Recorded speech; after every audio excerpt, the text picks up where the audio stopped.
one little girl, 14-year-old girl, stands up and she says, Sadhguru, they are saying Rama walked from Ayodhya to Sri Lanka. Is it practical that somebody can walk from Ayodhya to Sri Lanka, or is it just a story?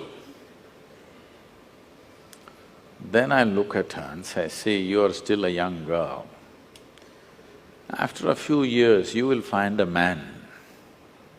When you find your man, do you want that kind of a man that if you get lost, he will walk all the way? Or he will think this is not practical and find a practical solution in his neighborhood? What kind of a man do you want? Well, even the little girl knows what kind of a man she wants. Now, why this question I'm bringing this up is, I want you to listen to this carefully, not reacting all the bhaktas. Rama's life is a disaster, a continuous disaster. King born as a prince, coronated as a king, just married with his young wife, some political stuff, ends up in the jungle. Living in the jungle, some television show may be showing it as some kind of a romantic affair, okay? Living in the jungle is not a romantic affair, believe me. I have individually, by myself, I've lasted in the jungle for weeks on end by myself, eating out of the jungle. After 3-4 weeks when I came out into the town, people wouldn't recognize me. That's how it would be. So with a young wife, she's not a tribal woman, she's a princess. Living with her in the jungle is not a romantic affair, it's a tough life. Knowing that it's very difficult, his brother also follows him to assist both of them because he knows what will he do with this young woman in the jungle.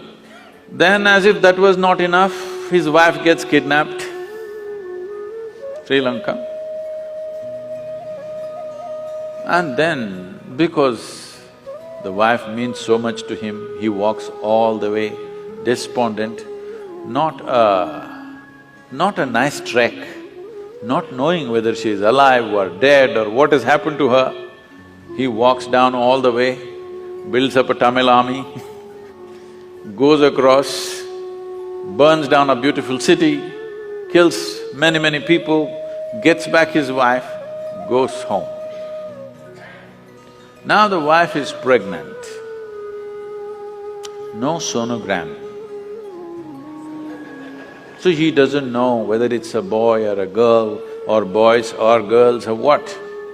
This is important for a king. For a king, it's very important that he has a son because it has to continue. But then once again some political situation, he sends his fully pregnant wife to the jungle. She goes there, delivers 2 boys, he doesn't know. And then he gets into a battle with his own children. If at all, if there can be a true disaster in your life, in anybody's life, knowingly or unknowingly, you killed your own children. This is the worst thing that can happen to you. It almost happened to him. He almost killed them. Somehow, by fate, whatever situation, he did not kill them, he almost killed them. He did his best to kill them without knowing who they are. Then Sita dies without ever seeing him again. You call this a successful life? No. But we worship him. Why do you worship a failure like this? Because no matter what disasters happened, the man did not become angry, hateful. He did not lose his balance. He maintained his balance 100%. He did not give up any of the values and ethics with which he lived.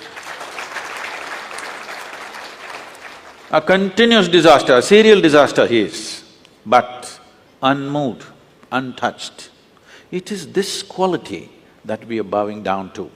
We are not bowing down to him because he is a super success. He is a super failure, but within himself, do what you want. You cannot take away who he is. one of these incidents that happened in his life happened to most people, they would all be cracked up. Yes or no? Just one of these disasters happened in people's lives, they will crack up in their minds. Serial disasters, but total balance. We are bowing down to that quality because this is inner management. If you go out to do things in the world, you cannot control what the world will throw at you. But what you make out of it is 100% yours. You wouldn't mind stepping into any situation, facing anything in the world because you are in a blissful chemistry. Rama is in a peaceful chemistry. No matter how many troubles you throw at him, similarly if you have blissful chemistry, no matter how much nonsense somebody throws at you, you're blissful.